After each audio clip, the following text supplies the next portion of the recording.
तो इन्होंने आगे बढ़ते हुए उस कार्य को पूरी लगन के साथ, पूरी मेहनत के साथ इन्होंने उसको आगे बढ़ाने का काम किया। अभी पीछे श्री रामचंद्र जांगड़ा जी, पूर्व सांसद जी, जो यहाँ पर जब कालावाड़ी आए तो वहां भी उन्होंने गुरु घर के लिए 11 लाख रुपए की जो राशि देने का काम किया, वो भी बहुत सराहनीय और बहुत सराहनीय के योग है। भारत माता की, भारत माता की, भारत माता की। एक मिनट तालियों की गड़गड़ाहट के साथ स्वागत करेंगे और वो हमारे राज्यसभा के सांसद रामचंद्र जांगड़ा जी का स्वागत कर रहे हैं तालियों के। बार सिंगला जी, स्वर्ण सिंह अबोली जी, और इस स्वागत की घड़ी को आगे बढ़ाते हुए माता की, सिंगला जी, माता की, भारत माता की, भारत माता की। जब हमारे प्रिय नेता मंच पर बोलने के लिए आए, अपने विचार रखने के लिए आए, और जब तक वो मंच पर पहुंच ना जाए ताड़ियों की गड़गड़ाहट रुकनी नहीं चाहिए। जयकारों की जो गूंज है वो दूर तक, दिल्ली तक सुननी चाहिए। तो निवेदन करूंगा कि कृपया मंच पर आए और अपना उद्बोधन दे। ताड़ियों की गड़गड़ाहट के साथ स्वागत होना चाहिए, ताड़ियां रुकनी नहीं चाहिए। भारत माता की।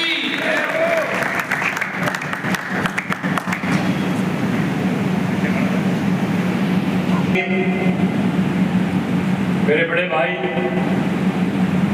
भारतीय जनता पार्टी में हमारे मार्गदर्शक रहे,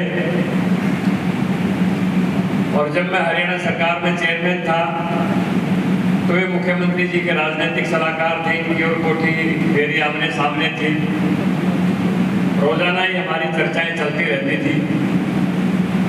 और मैं 2004 में जब संजय गणेशी लाल जी भारतीय जनता पार्टी के प्रदेश अध्यक्ष थे तब पार्टी में आया था। उसके बाद से लगातार हमारी मित्रता रही है। आदरणीय श्री जगदीश चोपड़ा जी, हमारे समाज के प्रदेशाध्यक्ष श्री खुशीराम जांगड़ा जी, मेरे बहुत ही पुराने साथी भाई रोहतास जांगड़ा जी, और बहुत ही अजीज साथी श्री गुरुदेव सिंह राय जी। काफी समय तक हम चौधरी बंसीलाल के साथ हरियाणा विकास पार्टी में इकट्ठे रहे थे। अमर मेहता जी जिला महामंत्री, जिनके प्रतिष्ठान में ये सारे कार्यक्रम हो रहा है, श्री बलवान जांगड़ा जी, श्री सुखदेव सिंह जी इलाहाबाद, राकेश सुथार जी जिलाध्यक्ष, रणवीर सिंह नंबरदार जी निमला, रूपल सकू जी इलाहाबाद, श्री गणेश चावरिया जी बोरो चेयरमैन इलाहाबाद, श्री ललित पोमली जी जिला उपाध्यक्ष, सुरेश सिंगला जी, निर्मल बसरा जी, पूर्णचंद सैन जी, अमरीक सिंह जी, हमारी बहन सरोज बाला जी मंडल अध्यक्ष, स्वर्ण सिंह जी, माखनलाल, ये गुजरा क्या है, और सभी मेरे कार्यकर्ता बंधु, विश्वकर्मा समाज के सभी संगठनों के सभी पदाधिकारी और गांव के सभी सरपंच साहिबान जितने यहाँ पर आए हैं, मैं सबका अपनी तरफ से भी, अपनी पार्टी की तरफ से भी स्वागत अभिनंदन करता हूँ। जैसा कि मेरे से पूर्व वक्ताओं ने अभी सारी बातें बताई हैं, मैं 17 सितंबर को रोहतक के अंदर होने वाले विश्वकर्मा महाकुंभ, जिसमें मुख्य अतिथि के तौर पर हमारे यशस्वी मुख्यमंत्री नायब सिंह सैनी जी आ रहे हैं, उसका निमंत्रण देने के लिए आपके बीच में आया हूँ। भगवान विश्वकर्मा की कलाओं के विषय के ऊपर माननीय श्री जगदीश चोपड़ा जी ने बहुत ही सारगर्भित बातें आपके सामने रखी है। इस दुनिया के अंदर जितनी भी टेक्नोलॉजी है, जल थल और नभ पर, वो सारी की सारी भगवान विश्वकर्मा की देन है। विश्वकर्मा पुराण के अंदर में पढ़ रहा था कि माता पार्वती ने भगवान शिव से ये प्रार्थना की कि मेरे लिए ऐसा महल बनवाओ जो गर्मी, सर्दी और वर्षा तीनों ऋतुओं में मैं रहने के अनुकूल हूँ। तो उन्होंने भगवान विश्वकर्मा को याद किया, उनका आह्वान किया, उनको बुलाया और माता पार्वती के लिए आज के समय में हम जिसको एयर कंडीशन कह देते हैं, सभी ऋतुओं के अनुकूल महल का निर्माण करवाया। जब वज्र यंत्र को बनाने की बात आई, भगवान विश्वकर्मा ने कहा कि इसके लिए किसी बड़े ऋषि को, किसी तपस्वी को अपनी हड्डियां दान देनी पड़ेगी। दधीचि ऋषि ने अपनी हड्डियां दान दी और भगवान विश्वकर्मा ने वज्र यंत्र का निर्माण किया जिसकी दुनिया के अंदर कोई काट नहीं थी। कितनी बातों का उल्लेख किया जा सकता है। कुल मिला के मेरा कहने का अर्थ यह है कि आज चाहे जमीन के ऊपर जो टेक्नोलॉजी है, चाहे जमीन के नीचे पानी में जो टेक्नोलॉजी है और चाहे वायुमंडल के अंदर जो टेक्नोलॉजी है, वो सारी की सारी भगवान विश्वकर्मा की देन है। सुदर्शन चक्र का जिक्र माननीय जगदीश चोपड़ा ने आपके बीच में किया है। द्वारकापुरी का भी निर्माण श्री कृष्ण जी के कहने से भगवान विश्वकर्मा ने किया था।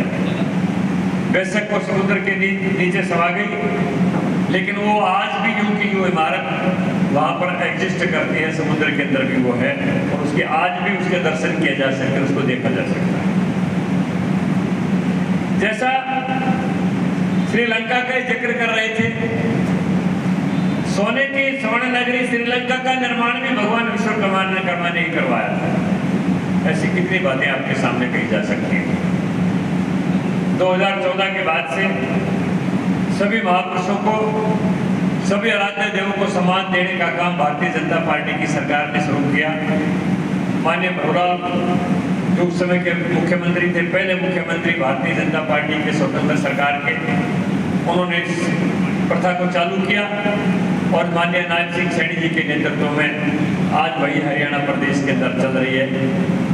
सभी समुदायों के, सभी वर्गों के, सभी जातियों के महापुरुषों का सम्मान देना एक सबका कर्तव्य इसलिए बनता है कि हमारे माननीय प्रधानमंत्री जी ने देश की कुर्सी के ऊपर बैठते ही ये कहा कि हम जो सरकार चलाएंगे किसी द्वेष के साथ नहीं चलाएंगे। हमारी जो सरकार चलेगी सबका साथ, सबका विकास, सबका सम्मान, सबका विश्वास और उसके साथ साथ सबके प्रयास के साथ ये देश ऊंचा उठेगा, तभी ये देश विश्वगुरु बन सकेगा। मैं कुछ ऐसी बातें का उल्लेख आपके बीच में करूंगा जो आज तक किसी ने नहीं की थी। आप सबको ये पता है कि लाल किले का निर्माण किसने करवाया? वो छोटा सा सवाल आप कहेंगे शाहजहां ने करवाया था। आपको ये भी पता है कि ताजमहल का निर्माण किसने करवाया? आपका सीधा जवाब होगा कि शाहजहां ने अपने बेगम मुमताज महल की याद में करवाया था। लेकिन लाल किला बनाया किसने या ताजमहल बनाया किसने, इसका इतिहास में कहीं उल्लेख नहीं। बढ़वाया किसने, इसका उल्लेख है, लेकिन बनाया किसने, इसका कोई उल्लेख नहीं। इस भारत के अंदर पहली बार हमारे प्रधानमंत्री नरेंद्र भाई मोदी जी ने भगवान राम के लिए बने भव्य मंदिर के निर्माता, डिजाइन करता भाई चंद्रकांत सोमपुरा के अयोध्या मंदिर के नींव रखते वक्त उनको सामने पत्नी बिठाकर पूजा करवाई ताकि देश को पता चले कि निर्माण में योगदान किसका है, लेकिन निर्माण किया किसने है, इस बात का भी देश को पता होना चाहिए। और अपने सामने भाई चंद्रकांत सोमपुरा उनकी पत्नी को बिठाकर वहीं पर पूजा करवाई। करता हूँ, जितनी संस्थाएं आए उनका धन्यवाद करता हूँ।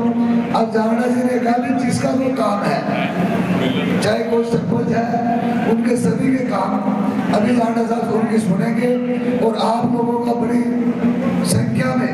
और आज रामचंद्र जावड़ा जी ने जो इतनी कीमती बातें, एक मिनट ले जा बैठ के, जो उन्होंने बताई।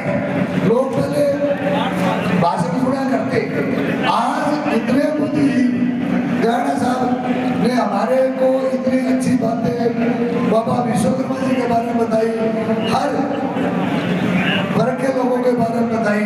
तो आज उनका